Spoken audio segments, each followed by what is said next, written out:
ভাবো, একটা শিশু জন্ম নিল, কিন্তু তার কোনো হাত নেই, কোনো পা নেই।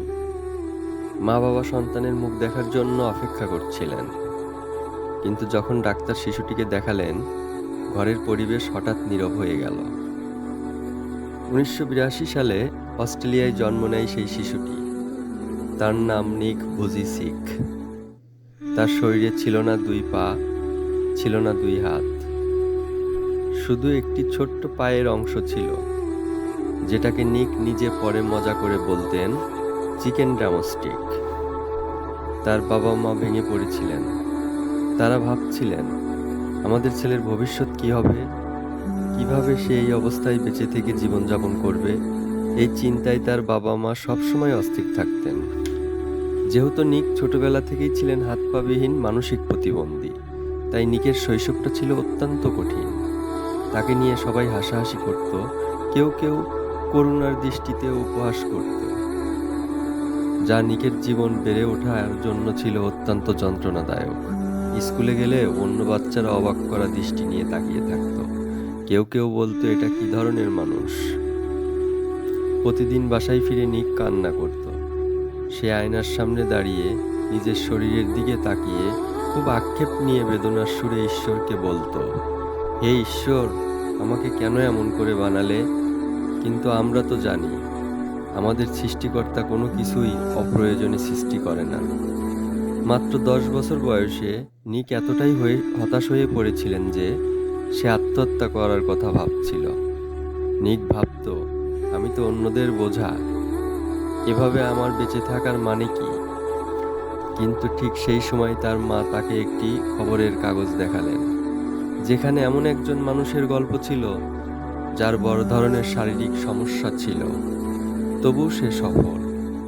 তার মা বললেন, নিক, তুমি হতে পারো অন্য মানুষদের চেয়ে আলাদা, কিন্তু তুমি অক্ষম নও। ঈশ্বর তোমাকে কোনো কারণ ছাড়া সৃষ্টি করেননি। কথাগুলো নিকের হৃদয়ে গেঁথে যায়, আর নিক ভাবে, মা তো আমাকে নিয়ে মিথ্যা কিছু বলবে না। সেদিন থেকেই নিক সিদ্ধান্ত নেয়, সে নিজের শরীরের অক্ষমতাকে এমনভাবে দূর করবে যেন সারা পৃথিবী তার সফলতার দিকে তাকিয়ে থাকে। তাই সে নিজের জীবন বদলানোর যুদ্ধে নেমে পড়ল। সে ছোট ছোট কাজ দিয়ে শুরু করে। সে পড়ে যেতে যেতে আবার উঠতে শেখে।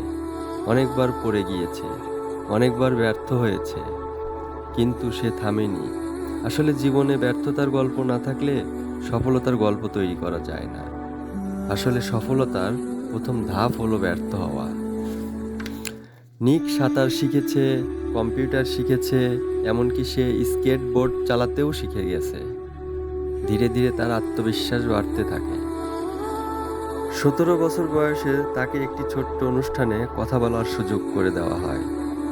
মঞ্চে ওঠার আগে সে প্রচণ্ড ভয় পাচ্ছিল। সে ভাবছিল, মানুষ কি আমাকে সিরিয়াসভাবে নেবে, নাকি আবার উপহাস করবে। কিন্তু যখন সে কথা বলা শুরু করলো, পুরো হল রুম নীরব হয়ে গেল। তার জীবনের গল্প শুনে সবাই কাঁদছিল। অনেকে এসে বলছিল, তোমার কথা আমাদের জীবন বদলে দিয়েছে। সেদিন নিক বুঝতে পারল, তার শারীরিক দুর্বলতাই তার সবচেয়ে বড় শক্তি। আজ নিক সারা বিশ্বে একজন আন্তর্জাতিক মোটিভেশনাল স্পিকার। সে 70টিরও বেশি দেশে বক্তব্য দিয়েছে। মিলিয়ন মিলিয়ন মানুষ তার অনুপ্রেরণার গল্প শুনে নিজেকে বদলে নিয়েছে। সে শুধু সফলই হয়নি, সে বিয়ে করেছে, সে একজন বাবাও হয়েছে, এবং সে একটি ছোট্ট পরিবার নিয়ে সুখী জীবনযাপন করছে। ভাবো তো, যে মানুষটি একদিন নিজের জীবন শেষ করতে চেয়েছিল, অথচ আজ লাখো লাখো মানুষ তার জীবনের সফলতার গল্প শুনে নতুন করে বাঁচতে শিখছে। যদি তুমি অলৌকিক কিছু না পাও, তাহলে সবার জন্য নিজেই অলৌকিক কিছু হয়ে যাও। এমন একটি বক্তব্য নিক কোনো এক অডিয়েন্সে দিয়েছিলেন। এই অলৌকিক কিছু মানে অন্য কিছু না। এই অলৌকিক কিছু হওয়ার পেছনে থাকতে হবে প্রচুর পরিশ্রম, চেষ্টা আর ধৈর্য। তোমার হয়তো টাকা নাই, তোমার হয়তো ডিগ্রি নাই, আবার হয়তো কেউ তোমাকে বিশ্বাস করছে না। তুমি চোখ মুখ বন্ধ করে তোমার মনটাকে বলে দাও, এগুলো কোনো সমস্যা নয়, কারণ তোমার ভেতরে আছে এক অদৃশ্য শক্তি। শুধু তোমাকে পরিশ্রম আর ধৈর্য নিয়ে এই অদৃশ্য শক্তিকে ব্যবহার করতে হবে। সমস্যা তোমাকে থামানোর জন্য আসে না, সমস্যা আসে তোমাকে শক্ত এবং পরিপূর্ণ মানুষ বানাতে। আজ যদি তুমি ব্যর্থ হও, আজ যদি মানুষ তোমাকে ছোট করে দেখে, আজ যদি তোমার অবস্থা খারাপ হয়, তাহলে মনে রাখবে, নিকের তো হাত পা ছিল না, তবু সে হাল ছাড়েনি। অথচ তোমার হাত পা আছে, মস্তিষ্ক আছে, দু চোখ ভরা বেঁচে থাকার স্বপ্ন। তাহলে তুমি কেন থামবে? তোমার বর্তমান অবস্থা তোমার ভবিষ্যৎ নির্ধারণ করে না।